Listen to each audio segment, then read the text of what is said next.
Hi, hello po sa lahat ng manunood.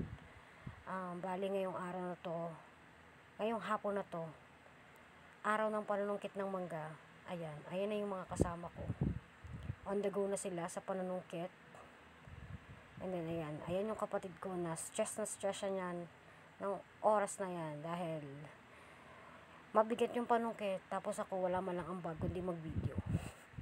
Pero nakakatuwa kasi kumaga na-share ko yung very, kumbaga, normal day lang na nanunungkit ng mangga. Sabi nga ng kapatid ko, lahat na lang daw pinapakita. Kumbaga, katuwaan lang naman po na ma-share yan. Habang yung kaibigan namin enjoy niya yung pamumulot ng mangga. Kasi sobrang dami po. Bukod pa yung nasa puno, tapos ang dami na ring nalaglag sa lupa dahil overripe na. Kaya yung mama ko po, araw-araw namumulot ng mangga. O diba, hindi na nanunungkit. Namumulot na lang kasi ang dami na sa lupa. Pero kumaga, karamihan din lamog na dahil nga yun, kaya naglaglaga na dahil sobrang hinog na nga. Pero nakakatuwa kasi kumaga, pulot-pulot, sungkit-sungkit ka na lang, nakakakain ka ng ganyang karami. Ayan nga yung lalagyan ng kasama namin, ng kaibigan namin. Sako yan, alos 2 sako po yan. Iuwi niya ng Laguna. Nakakatuwa kasi hindi mo nabibilihin. Kasi kapag sa palengke, ilang piraso lang, medyo mahal na. Pero pasungkit-sungkit, kahit mabigat yung panungkit, sakripisyo, pero anlikain naman. Ikaw na yung magsasawa sa kakakain.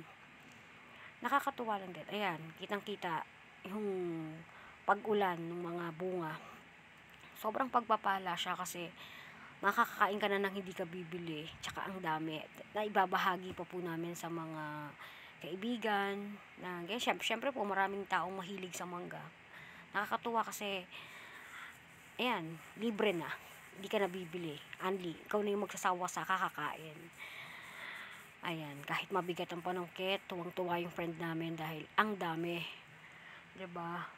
Nakakaano din naman.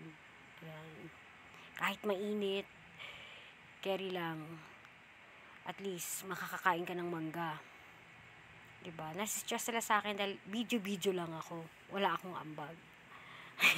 Yung ambag ko sinishare ko yung ganap na yan.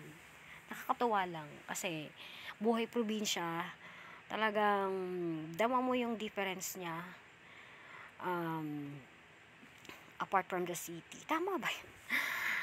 Kasi sa city, kumbaga lahat ng bagay, kinakailangan bilhin, bayaran. Pero kung sa probinsya, libre na. So, thank you so much po sa panunood. Until next time. Thanks a lot po.